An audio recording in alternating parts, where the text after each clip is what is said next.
केदारनाथ में शिवलिंग का आकार सबसे अलग क्यों है? मित्रों, उत्तराखंड में स्थित भगवान शिव के प्रमुख ज्योतिर्लिंगों में से एक केदारनाथ में स्थित इस ज्योतिर्लिंग की महिमा ही नहीं बल्कि आकार भी कुछ खास है। दरअसल यहाँ भगवान शिवलिंग की पूजा विग्रह रूप में की जाती है और बैल की पीठ जैसे त्रिकोणाकार रूप में है। और शिवलिंग के इस आकार का रहस्य पांडवों से कुछ इस तरह से जुड़ा है। महाभारत युद्ध में विजय पाने के बाद पांडवों को ऐसा लगा कि उन्होंने अपने भाइयों की हत्या कर दी है और अब उन्हें इस पाप का प्रायश्चित करना चाहिए। साथ ही अब उन्हें इस पाप से मुक्त होने का उपाय भी सोचना चाहिए। इसलिए पांडव भगवान शिव को खोजते हुए हिमालय पर पहुंच गए, लेकिन उनको भगवान शिव ने दर्शन नहीं दिए और वो अंतर्ध्यान होकर केदार में चले गए। वहीं पांडवों ने भी हार नहीं मानी और वो भगवान शिव को खोजते हुए केदार तक पहुंच गए थे। जब भगवान को यह ज्ञात हुआ तो उन्होंने बैल का रूप धारण कर लिया और वो अन्य पशुओं के बीच में चले गए ताकि उनको कोई पहचान ना पाए। रूप बदलने के बाद भी पांडव उनको पहचान गए। साथ ही भीम ने बुद्धि का प्रयोग कर अपना विशाल रूप धारण कर लिया और अपने पैर दो पहाड़ों पर फैला दिए। यह देख अन्य जानवर भागने लगे, लेकिन भगवान शंकर रूपी बैल पैर के नीचे से जाने को तैयार नहीं हुए, क्योंकि यह भगवान का अपमान होता। यह देख भीम समझ गए कि यही भगवान शिव हैं, जो बैल के रूप में हैं। भीम बैल के पास गए तो बैल भूमि से अंतर्ध्यान होने लगे। तब भीम ने बैल के कुबड़ को पकड़ लिया। भगवान शिव पांडवों की भक्ति से प्रसन्न हो गए और उन्होंने पांडवों को दर्शन देकर उन्हें पाप मुक्त कर दिया। तभी से भगवान शंकर को बैल की पीठ की आकृति पिंड के रूप में केदारनाथ धाम में पूजा जाता है। मित्रों, पौराणिक मान्यताओं के अनुसार जब भगवान शंकर बैल के रूप में अंतर्ध्यान हुए तो उनके धड़ से ऊपर का भाग काठमांडू यानी नेपाल में प्रकट हुआ, जहां पशुपतिनाथ का मंदिर स्थित है। साथ ही शिव की भुजाएं तुंगनाथ में, मुख रुद्रनाथ में, नाभि मदमहेश्वर में और जटा कल्पेश्वर में प्रकट हुई। इसलिए इन चार स्थानों के साथ केदारनाथ धाम को पंच केदार कहा जाता है। एक अन्य पौराणिक कथा के अनुसार हिमालय के केदार श्रृंग पर भगवान विष्णु के अवतार महातपस्वी नर और नारायण ऋषि तपस्या करते थे।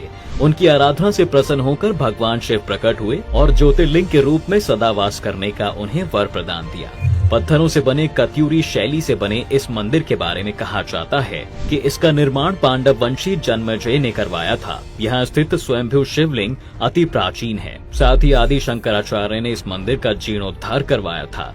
केदारनाथ हिमालय के केदार पर्वत पर स्थित है।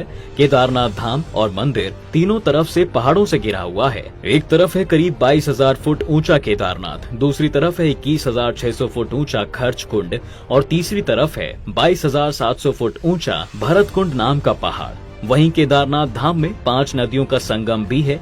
यहाँ मंदाकिनी, मधुगंगा, क्षीरगंगा, सरस्वती और स्वर्ण गौरी नदी है। साथ ही नदियों में से कुछ का अब अस्तित्व नहीं रहा, लेकिन अलकनंदा की सहायक मंदाकिनी नदी आज भी मौजूद है। इसी के किनारे केदारेश्वर धाम स्थित है। यहाँ सर्दियों में भारी बर्फ और बारिश में जबरदस्त पानी रहता है।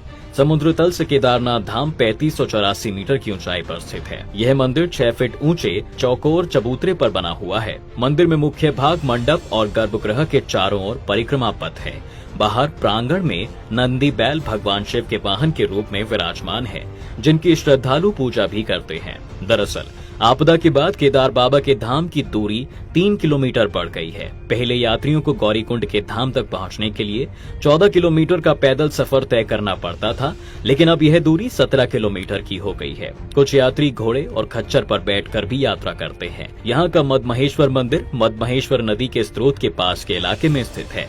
समुद्र तल से 3289 मीटर की ऊंचाई पर स्थित इस मंदिर को दूसरे केदार के रूप में माना जाता है। मदमहेश्वर मंदिर में भगवान शिव की पूजा नाभि लिंगम के रूप में की जाती है। मान्यता है कि यहाँ का जल इतना पवित्र है कि इसकी कुछ बूंदें ही मोक्ष के लिए पर्याप्त मानी जाती हैं। शीतकाल में 6 माह यहाँ पर भी कपाट बंद होते हैं। मदमहेश्वर जाने के लिए रुद्रप्रयाग जिले में ओखीमठ तक जाना होता है। रुद्रप्रयाग से बसें और जीपें मिल जाती हैं। वहीं तुंगनाथ उत्तराखंड के गढ़वाल के रुद्रप्रयाग जिले में स्थित एक पर्वत है। इसी पर्वत पर स्थित है तुंगनाथ मंदिर। यह भोलेनाथ के पंच केदारों में से एक है। यहाँ के बारे में यह भी मान्यता है कि माता पार्वती ने भी शिव को पाने के लिए यहीं पर तपस्या भी की थी। तुंगनाथ मंदिर समुद्र तल से 3680 मीटर की ऊंचाई पर है। यहाँ भगवान शिव के हृदय स्थल और शिव की पूजा की आराधना होती है। पौराणिक कथाओं के अनुसार कुरुक्षेत्र के मैदान में पांडवों के हाथ काफी बड़ी संख्या में नरसंहार से भगवान शिव पांडवों से रुष्ट हो गए। भगवान को प्रसन्न करने के लिए पांडवों ने इस मंदिर का निर्माण करवाया था। साथ ही रुद्रनाथ मंदिर उत्तराखंड राज्य के चमोली जिले में स्थित भगवान शिव का एक मंदिर है, जो कि पंच केदार में से एक है। समुद्र तल से 2290 मीटर की ऊंचाई पर स्थित रुद्रनाथ मंदिर भव्य प्राकृतिक छटा से परिपूर्ण है। रुद्रनाथ मंदिर में भगवान शंकर के एकानन यानी मुख की पूजा की जाती है।